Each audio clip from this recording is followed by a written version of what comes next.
Dun, dun, dun, dun, dun.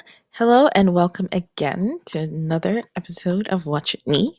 Today, I've told you many times, I think, that I am from Nigeria. And so I saw this video, oh my gosh, April 22nd, 2001, about the real reason why many scammers and other people, I guess, are from Nigeria. It says just many scammers.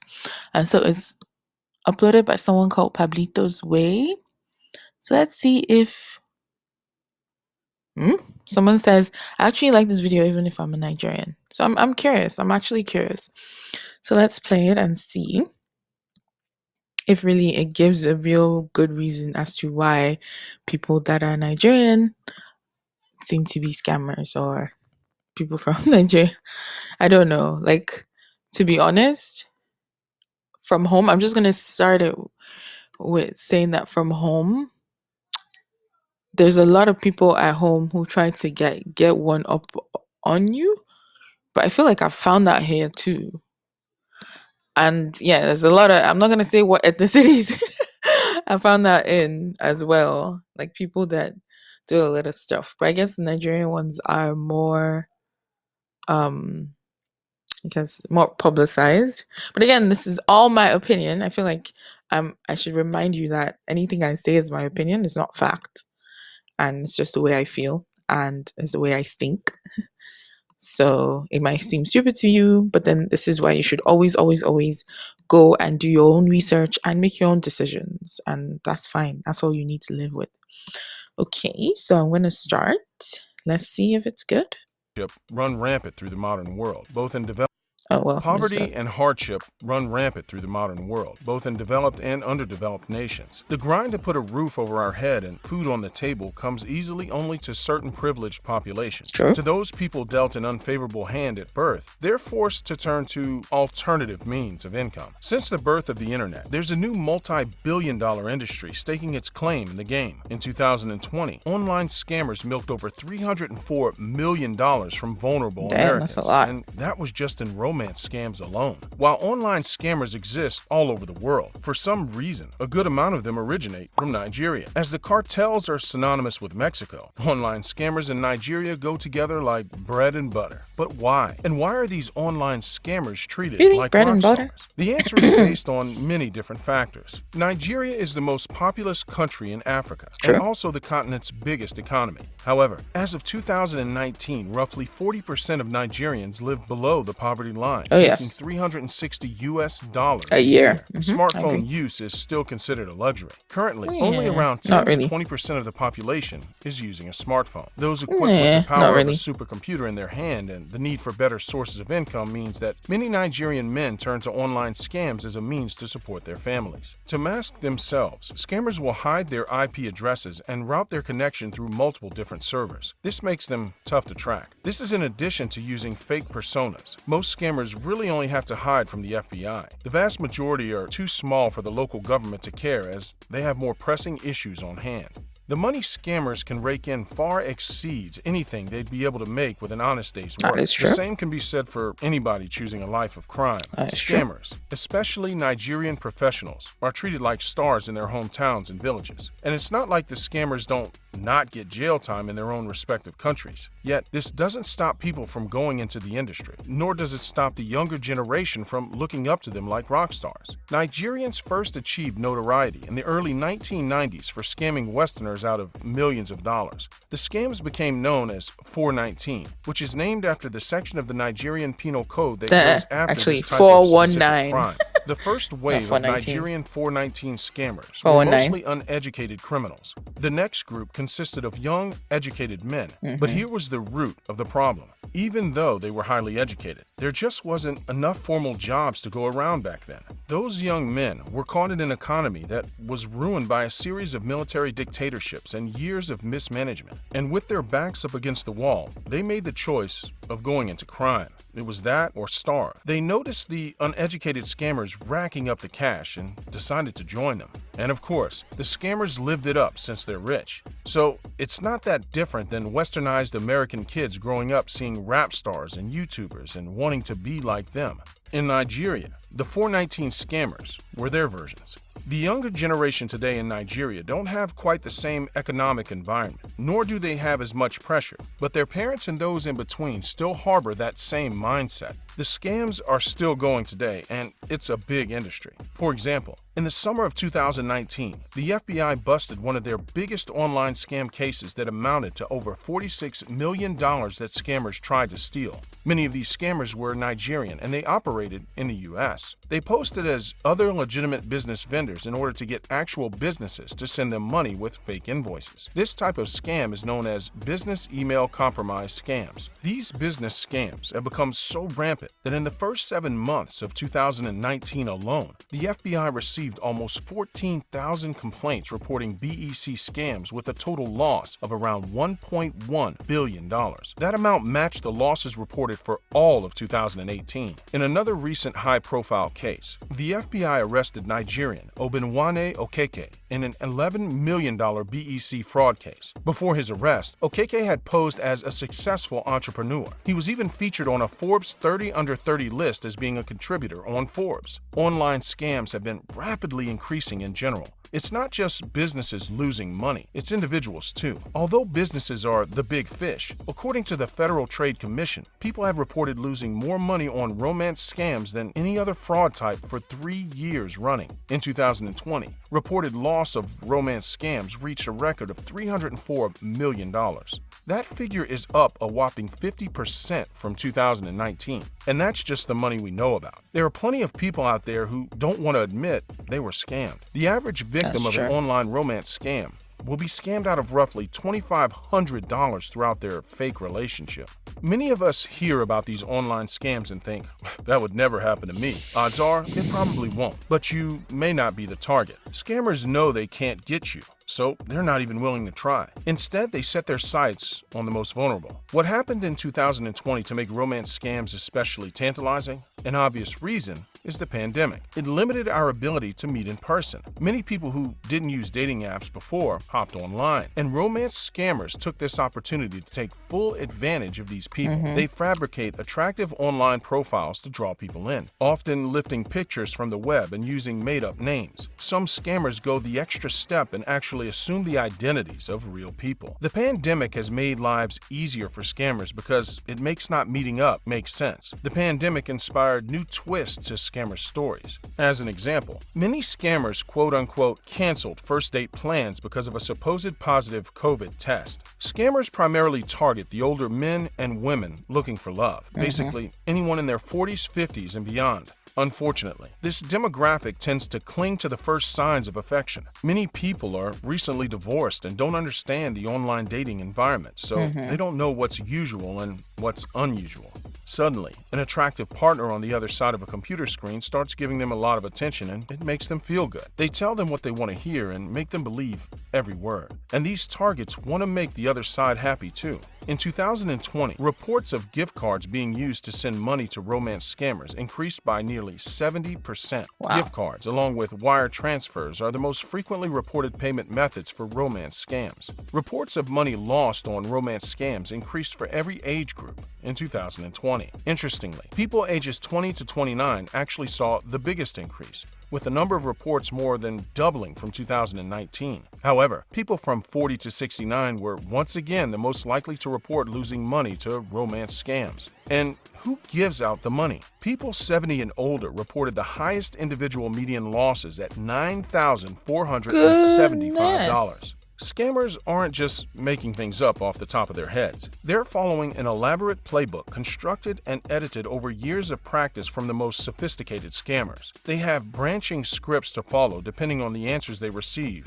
from their prey. The playbook that they follow lays out step by step how to manipulate and control vulnerable people by steering the conversation down specific paths at specific moments. For example, the playbook includes a long list of greetings and flirty one-liners. Most of them come off as a little corny, but someone looking for love might be blind to it. Once they have their target on the hook, scammers begin to send longer messages. For example, sometimes they actually play the victim. They talk about how horrible their experience has been and how tough it's been for them to make a genuine connection. This Mm-hmm. further helps to reinforce that the quote unquote connection they have with the target is It's real. so They good give and the so impression real. of putting the Mm-hmm. power in the target's hands. In reality, they're in control the entire time.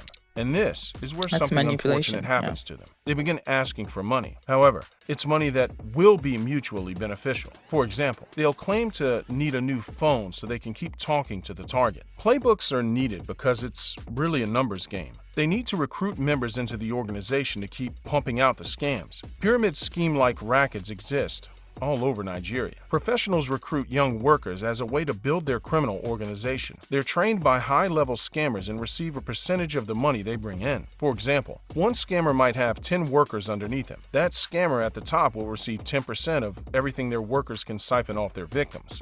According to one lifelong scammer, the conversion rate is about 10%. Supposedly, around 1 in 10 people willingly surrender money. All it takes is that first dollar for the floodgates to open, and it always starts small. A small amount to cover an emergency small bill, money that's easily parted with, and that's when the floodgates open for the scammer. But of course, not everyone wants to be a scammer. The high-profile arrests have gotten extreme reactions for the Nigerians who don't commit crimes. Many of them have to bear the cost of the stereotyping that comes with the online scamming of their Sure. fellow countrymen. These costs range from increased scrutiny for visa processes to a lack of trust when attempting to do business internationally. True. Oftentimes, Nigerians are restricted from using international payment platforms, or they have to go through intense rounds of verification. Mm-hmm. Criminals such as Al Capone and Pablo Escobar were looked up and admired in their respective times. Although they were known criminals, they often helped the poorest members of their communities. The same can be said for Nigerian scammers.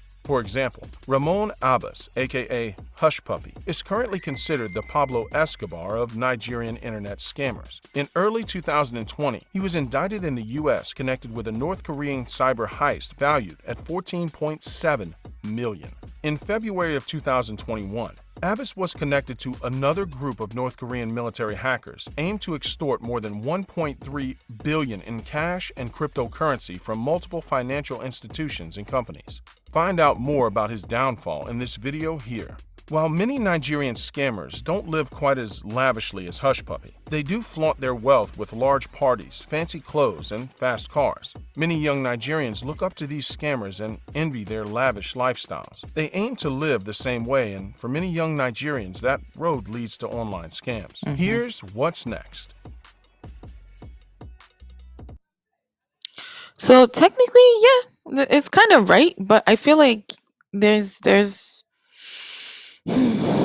I don't know. I feel like there's a truth to what he's saying, but there's also something I feel like I should stop saying I feel. Okay, I think that there's some truth to what he's saying, but at the same time, I think that we should also be careful when we say, "Oh, this is what happens and this is what leads people to this place."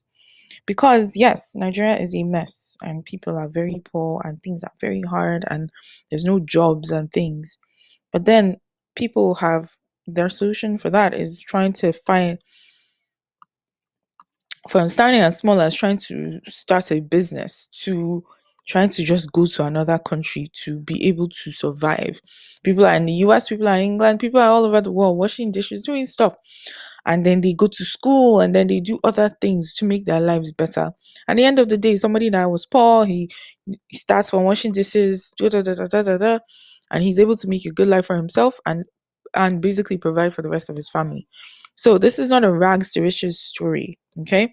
But I'm just saying that there are also many ways to solve the problem. So excusing somebody from the fact that they are going to commit crime because things are hard, I don't know. I don't agree. However, I do agree that things are very hard and things are like things are so hard.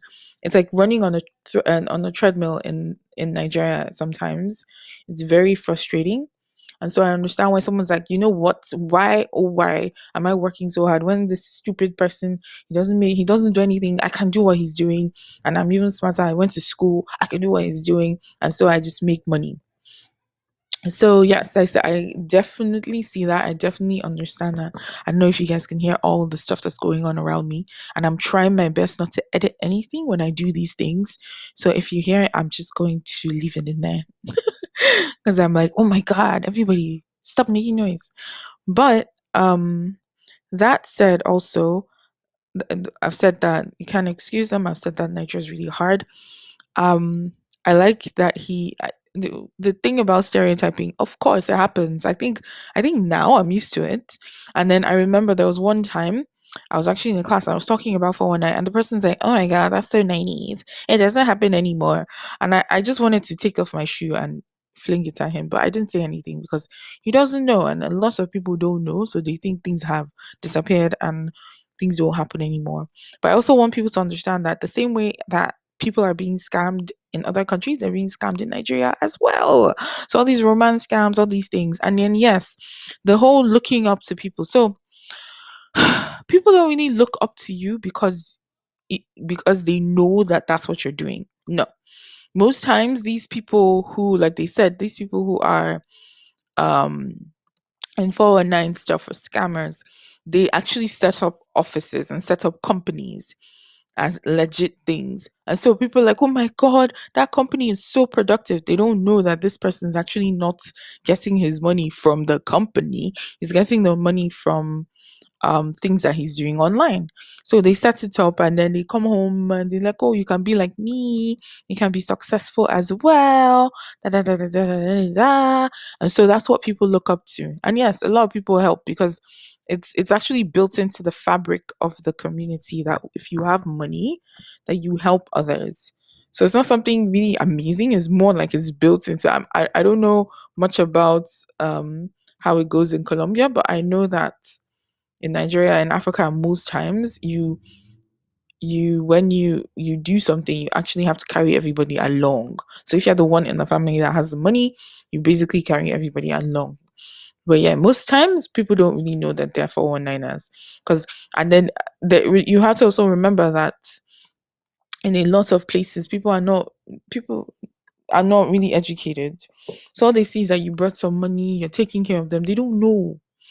And so it's not that they're really no, no, no, no. People know no child is saying, oh my gosh, I'm gonna grow up and I want to become a 419 scammer. No, that's not how it's happening.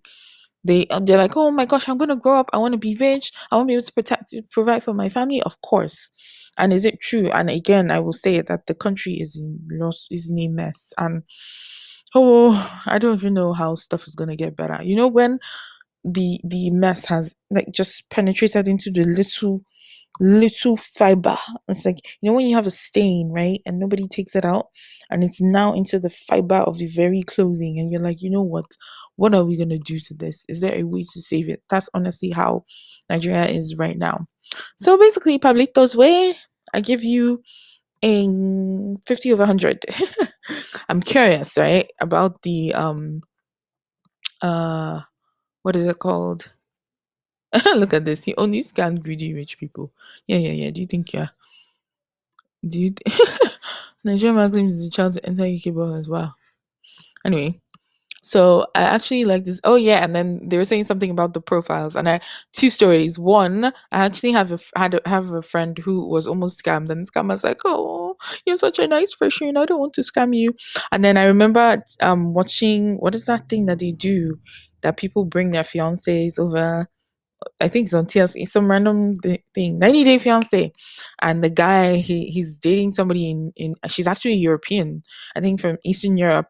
And he had given her, I think, like 70,000, or is it 30, something random and ridiculous. So when we were talking about older people giving money, and then his friends were saying, this girl does not exist. And he's like, no, she exists. I was not scammed. She was a real person. And she was actually a real person. And I'm glad that he stayed with it.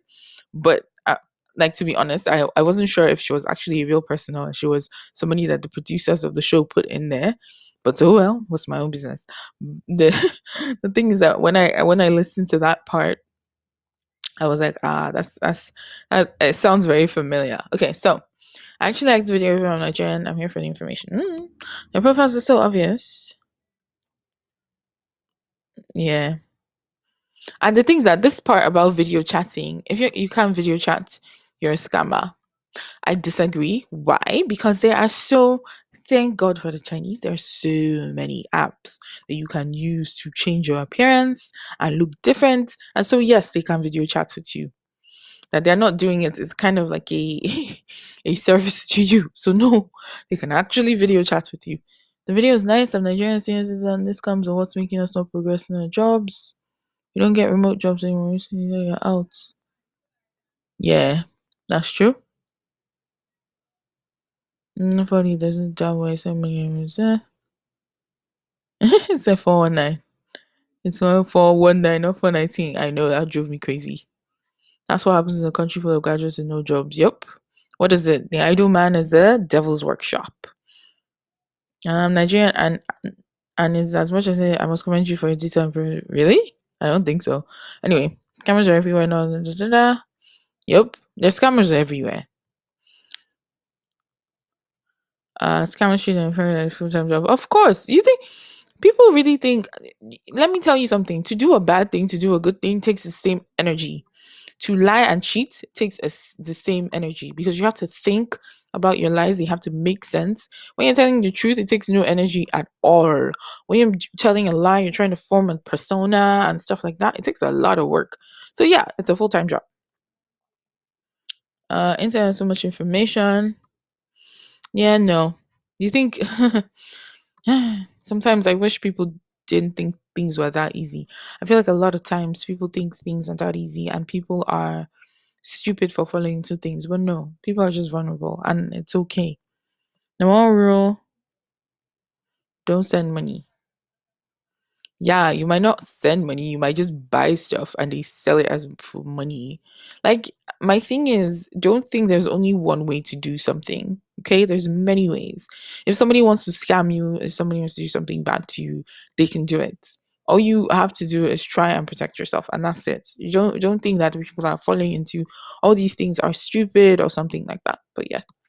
Anyway, this has been Watch With Me. Thank you for watching. I hope you learned something. And again, this person is called Pablito's Way. Maybe you already know about him and you've watched more stuff, but you can subscribe to him or watch his other videos and stuff like that if you are interested. I actually like watching it. Interestingly, I feel like if he ever watches it, I feel like don't give people excuses. I understand that the world is hard, but if we give each other excuses to not do the right things because life is hard, then unfortunately we're not going anywhere. But yeah. Anyway, thank you for watching. And again, I left this on here, so if you want to find him, subscribe to him, you can do that. Have a great rest of your day. Bye.